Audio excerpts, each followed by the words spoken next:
बिस्मिल्लाहिर्रहमानिर्रहीम। अस्सलामुअलैकुम। My dear students, I am Mudassir Ali Sharif.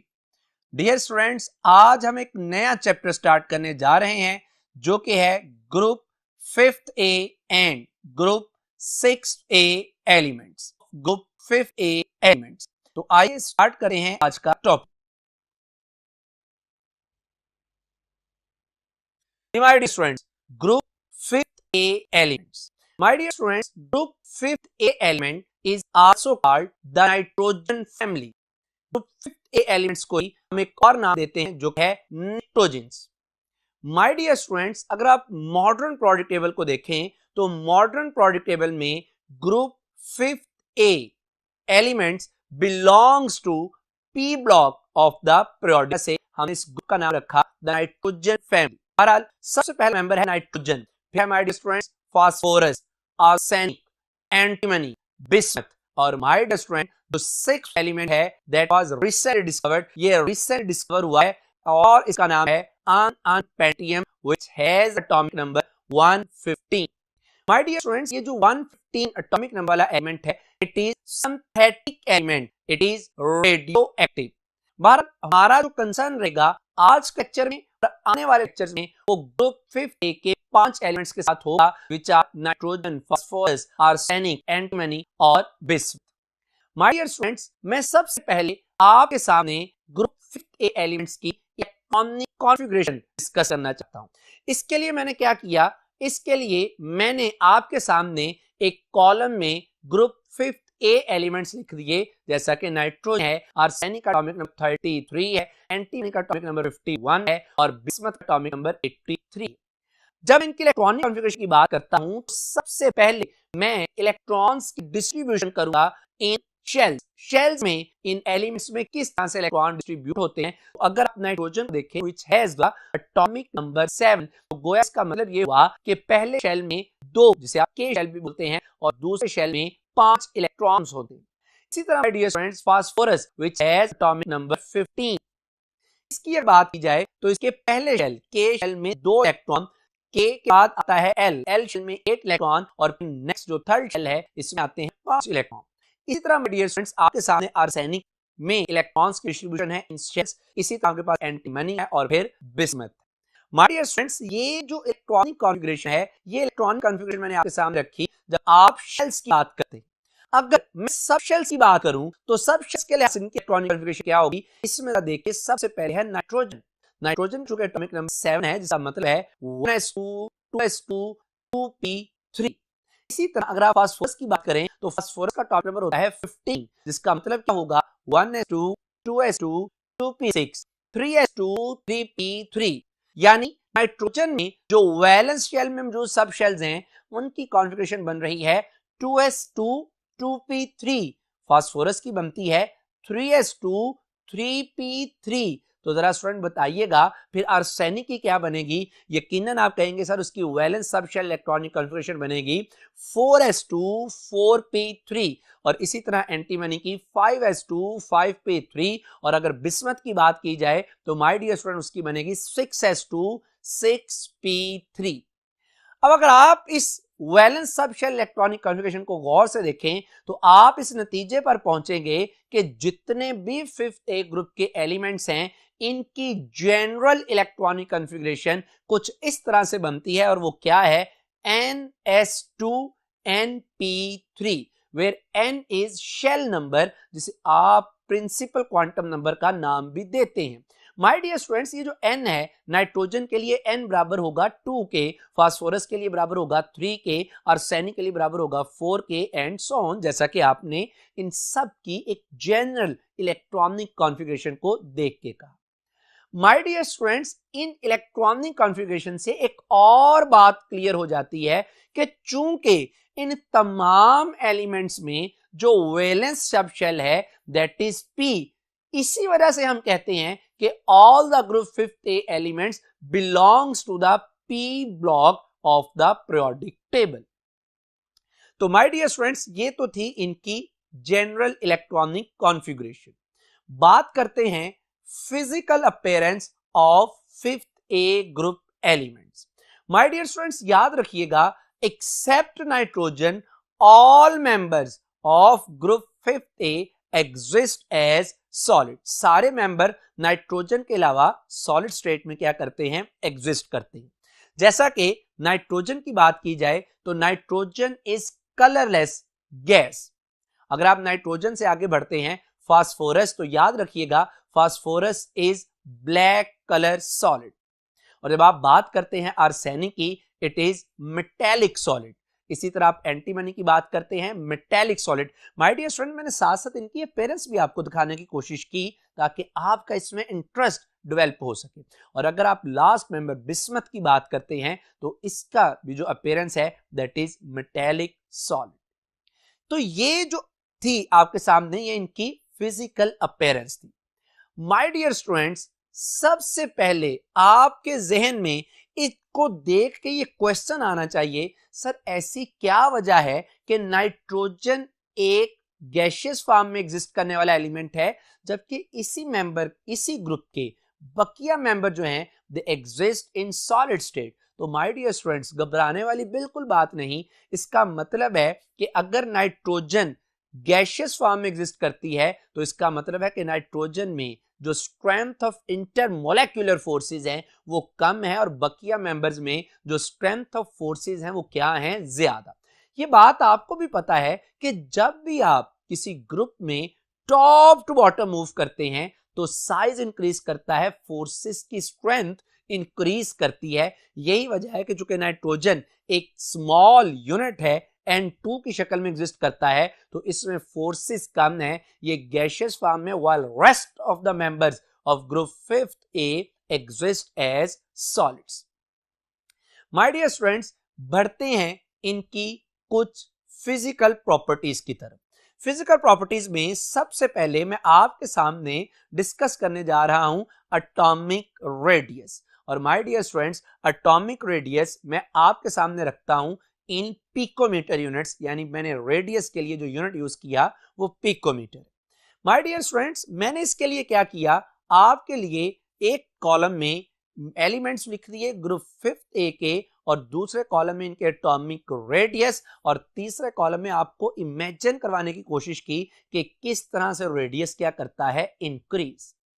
My dear students, अगर आप इस रेडियस को देखें तो यकीनन आपको यह अंदाजा होगा कि टॉप टू बॉटम जाते हुए ग्रुप 5A का एलिमेंट्स हैं, इनका एटॉमिक रेडियस क्या करता है, इंक्रीज.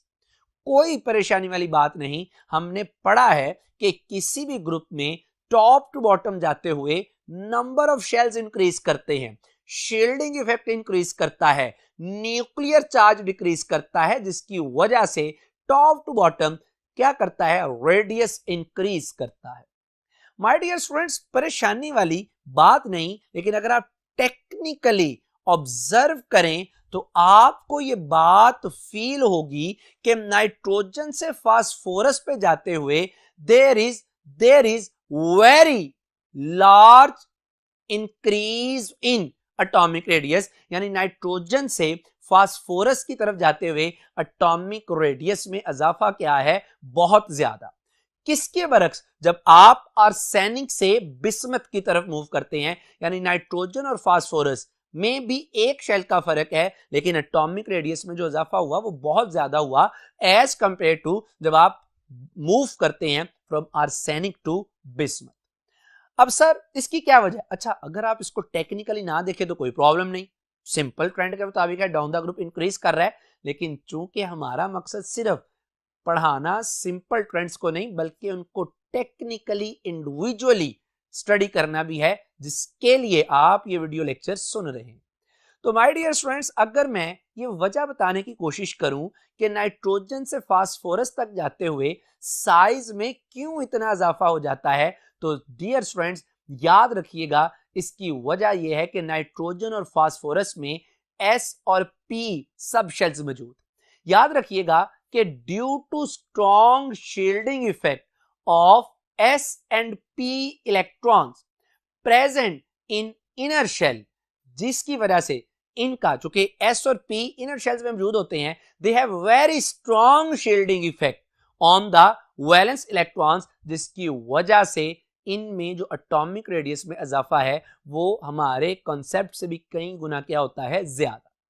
इसके बरक्स जब आप बात करते हैं फ्रॉम आर्सेनिक टू बिस्मथ, तो माय डियर स्टूडेंट्स इनमें क्या होता है, poor shielding effect of D, और जिन एलिमेंट्स में एफ है यानी poor shielding effect of D और एफ सब शेल, इनके डी और एफ सब शेल के पुअर शील्डिंग इफेक्ट ये कहां पे मौजूद होते हैं, इन इनर शेल्स। तो यानी बात ये कर रहा हूं due to poor shielding effect of D and F orbital in inner shells on valence electrons, इनमें जो इजाफा होता है एटॉमिक रेडियस में वो इतना नहीं होता जितना के होना चाहिए। क्यों बोला, क्योंकि चूंकि इनका पुअर शील्डिंग इफेक्ट है, तो शील्डिंग इफेक्ट चूंकि पुअर है इस वजह से न्यूक्लियस के अपने वैलेंस इलेक्ट्रॉन के ऊपर जो होल्ड है जितना कम होना चाहिए उतना कमी नहीं आती, जिसकी वजह से साइज में जो इंक्रीमेंट है वो बहुत ज्यादा नहीं होता। माय डियर स्टूडेंट्स ये थी एटॉमिक रेडियस की बात करते हैं आयोनिक रेडियस, और ये मैंने जो आयोनिक रेडियस लिया है दैट इज इन -3। जब आयंस एग्जिस्ट करते हैं किस तरह से, -3 चार्ज से। अगेन मैंने इनको पिकोमीटर में जाहिर किया, तो आप देख सकते हैं कि टॉप टू बॉटम जाते हुए आयोनिक रेडियस क्या करता है, इंक्रीज। यहां पे दो बातें हैं, सर क्यों इंक्रीज करता है, तो इसका जवाब मैं वही दूंगा कि टॉप टू बॉटम चूंकि आप मूव कर रहे हैं तो number of shells increase, shielding effect increase, nuclear charge decrease, जिसकी वजह से top to bottom ionic radius क्या करता है, इंक्रीज। दूसरी बात आप गौर करें तो मैंने बिस्मथ का आयोनिक रेडियस नहीं लिखा, क्योंकि याद रखिएगा हम पढ़ेंगे भी इंशाल्लाह इस लेक्चर में कि जो बिस्मथ है दैट इज प्योरली मेटल। क्योंकि बिस्मथ प्योरली मेटल है और आपको पता है कि मेटल जो है ये नेगेटिव ऑक्सीडेशन स्टेट नहीं रखती, तो चूंकि बिस्मथ प्योरली मेटल है ये -3 ऑक्सीडेशन स्टेट में एग्जिस्ट नहीं करती, इस वजह से मैंने इसका आयोनिक रेडियस भी मेंशन नहीं किया। My dear student next property की तरफ मूव करते हैं which is ionization energy. My dear students अगर आप देखें आयोनाइजेशन एनर्जी को तो आप देख सकते हैं कि टॉप टू बॉटम जाते हुए आयोनाइजेशन एनर्जी क्या करती है, decrease. Maximum ionization energy is of nitrogen.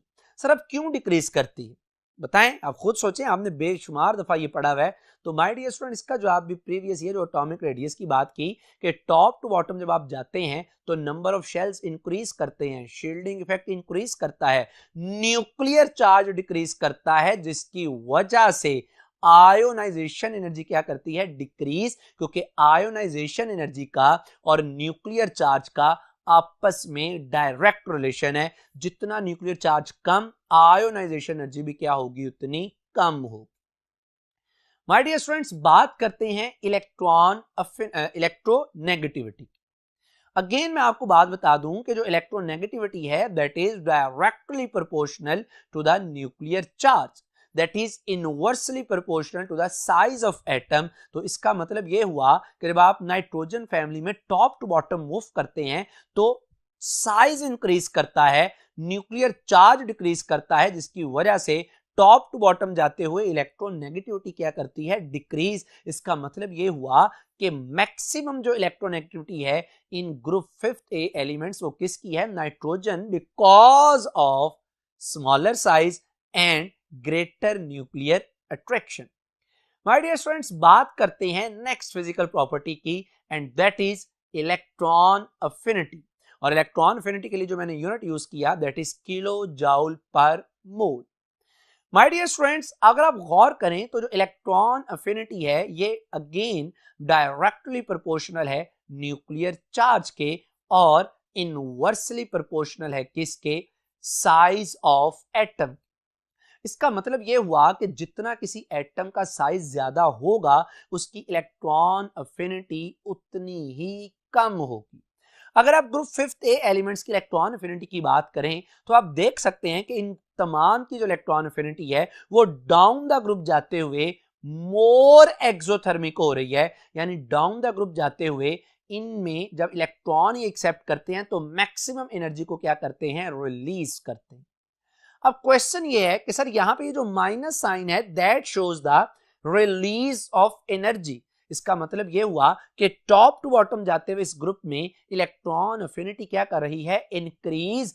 हालांकि मैंने आपसे अभी ये कहा कि टॉप टू बॉटम जाते हुए चूंकि साइज इंक्रीज करता है तो इलेक्ट्रॉन अफिनिटी क्या करनी चाहिए, डिक्रीज, लेकिन ऐसा नहीं, बल्कि टॉप टू बॉटम जाते हुए values are more negative, values are more exothermic. ये वैल्यूज बताती हैं कि कितनी एनर्जी रिलीज हो रही। अब सर इसकी क्या वजह है, बोलिएगा इसकी क्या वजह है, तो मैं इसकी वजह ये दूंगा कि जब भी माय डियर स्टूडेंट्स आप फिफ्थ ए ग्रुप में टॉप टू बॉटम मूव करते हैं तो जितने भी हैवियर मेंबर्स हैं, आर्सेनिक है, एंटीमनी है, बिस्मिथ है, इनमें डी और एफ ऑर्बिटल की क्या हो जाती है, इन्वॉल्वमेंट। अब डी और F orbital have poor shielding effect. My dear students, poor shielding effect का मतलब है कि ये होना क्या चाहिए, जब आप टॉप टू बॉटम मूव करते हैं तो न्यूक्लियस की वैलेंस इलेक्ट्रॉन के ऊपर होल्ड क्या होना चाहिए, कम।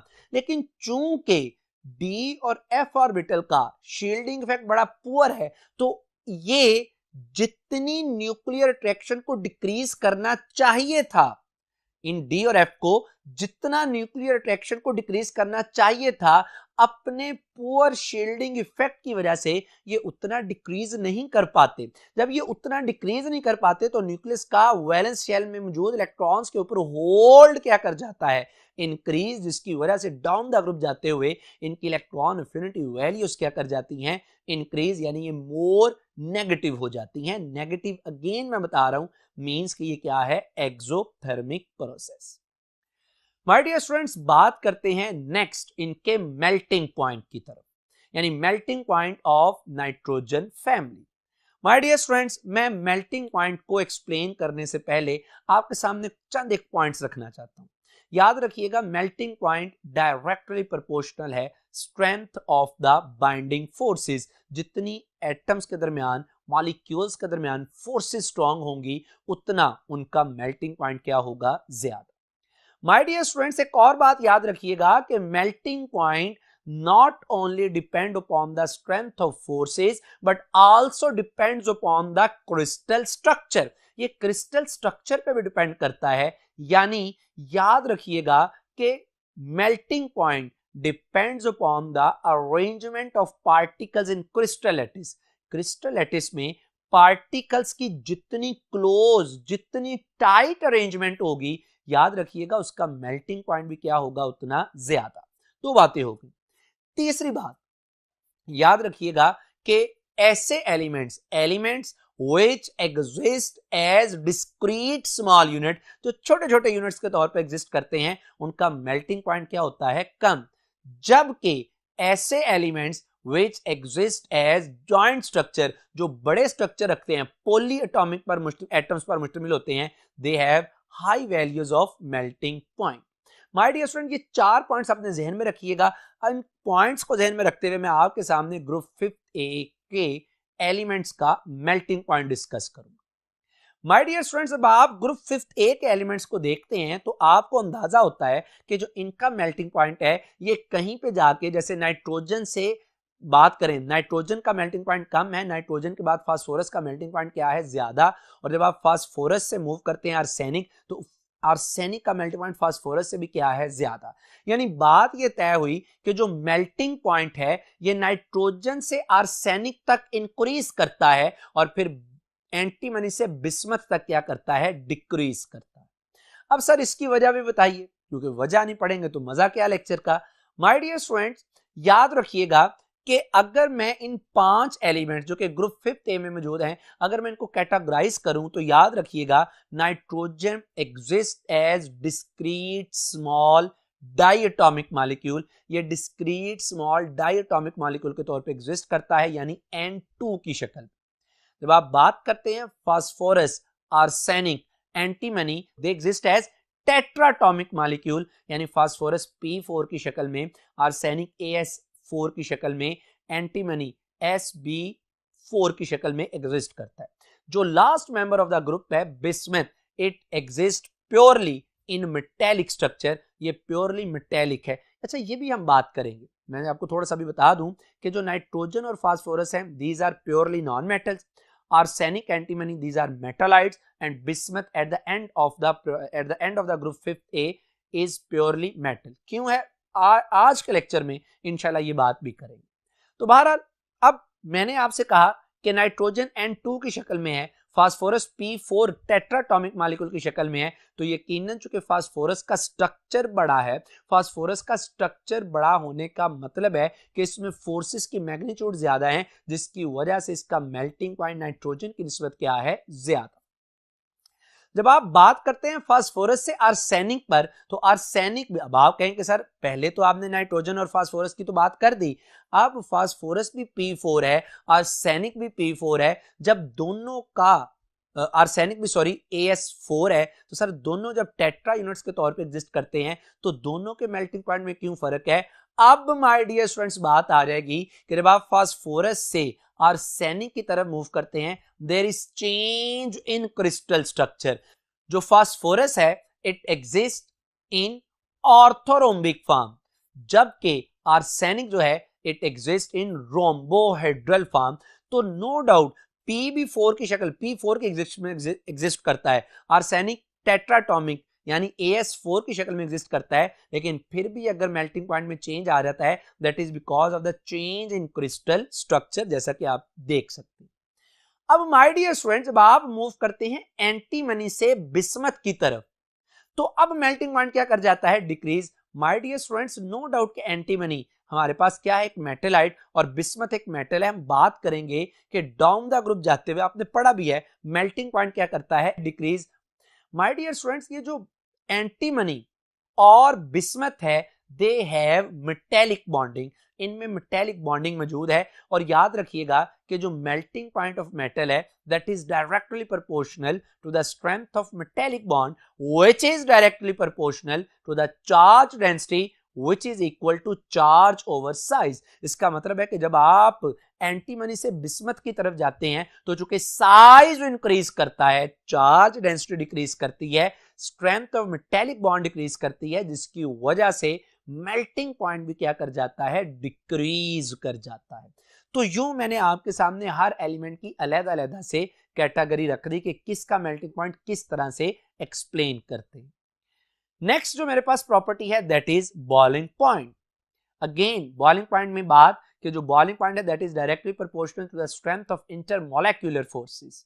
और अगेन जो बॉइलिंग पॉइंट है वो उन एलिमेंट्स का ज्यादा होगा जो जॉइंट स्ट्रक्चर के तौर पे एग्जिस्ट करते हैं, जो पॉलीएटॉमिक यूनिट के तौर पे एग्जिस्ट करते हैं, और उनका कम होगा जो डिस्क्रीट यूनिट के तौर पर एग्जिस्ट करते हैं।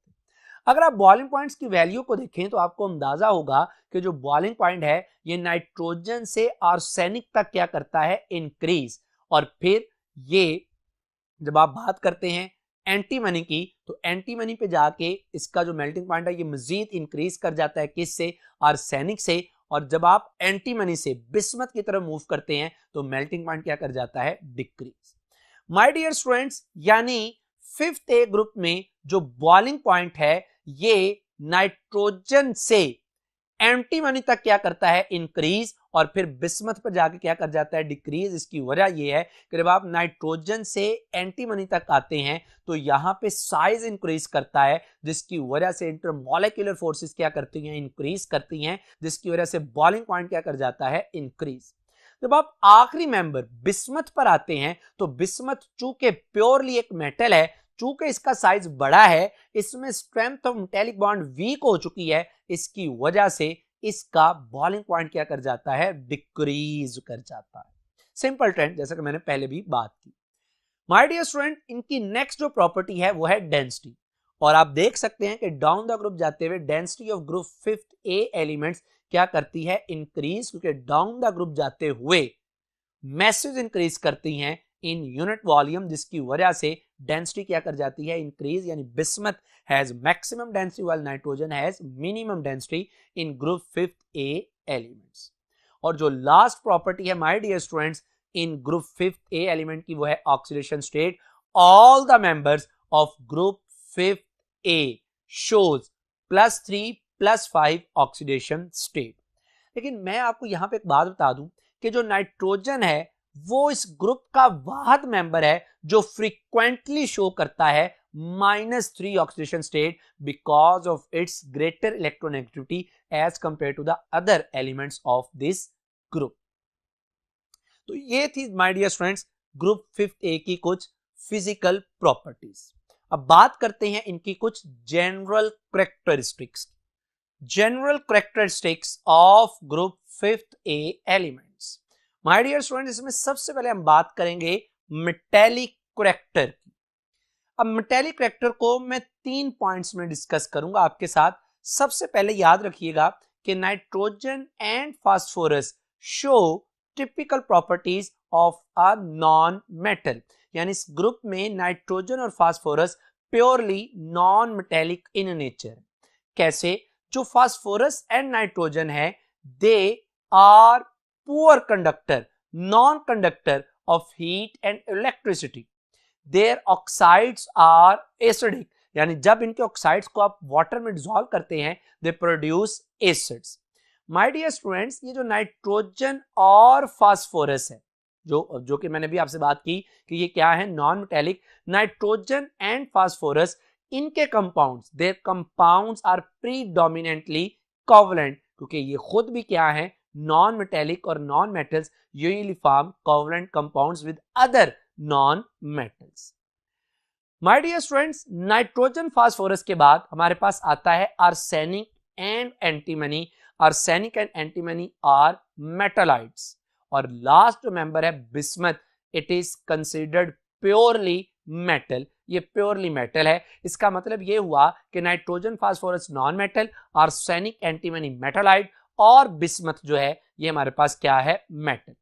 तो कंक्लूजन ये निकला कि डाउन द ग्रुप, जब आप in moving down the group metallic character increase. My dear student, कोई परेशानी वाली बात नहीं। अगर डाउन द ग्रुप जाते हुए मेटेलिक कैरेक्टर इंक्रीज करता है तो इसकी वजह यह है कि डाउन द ग्रुप जाते हुए आयोनाइजेशन एनर्जी डिक्रीज करती है, क्योंकि मेटेलिक कैरेक्टर इनवर्सली प्रोपोर्शनल है आयोनाइजेशन एनर्जी के। जितनी आयोनाइजेशन एनर्जी कम होती जाएगी मेटेलिक कैरेक्टर उसी के कॉरिस्पॉन्डिंगली इंक्रीज करता जाएगा।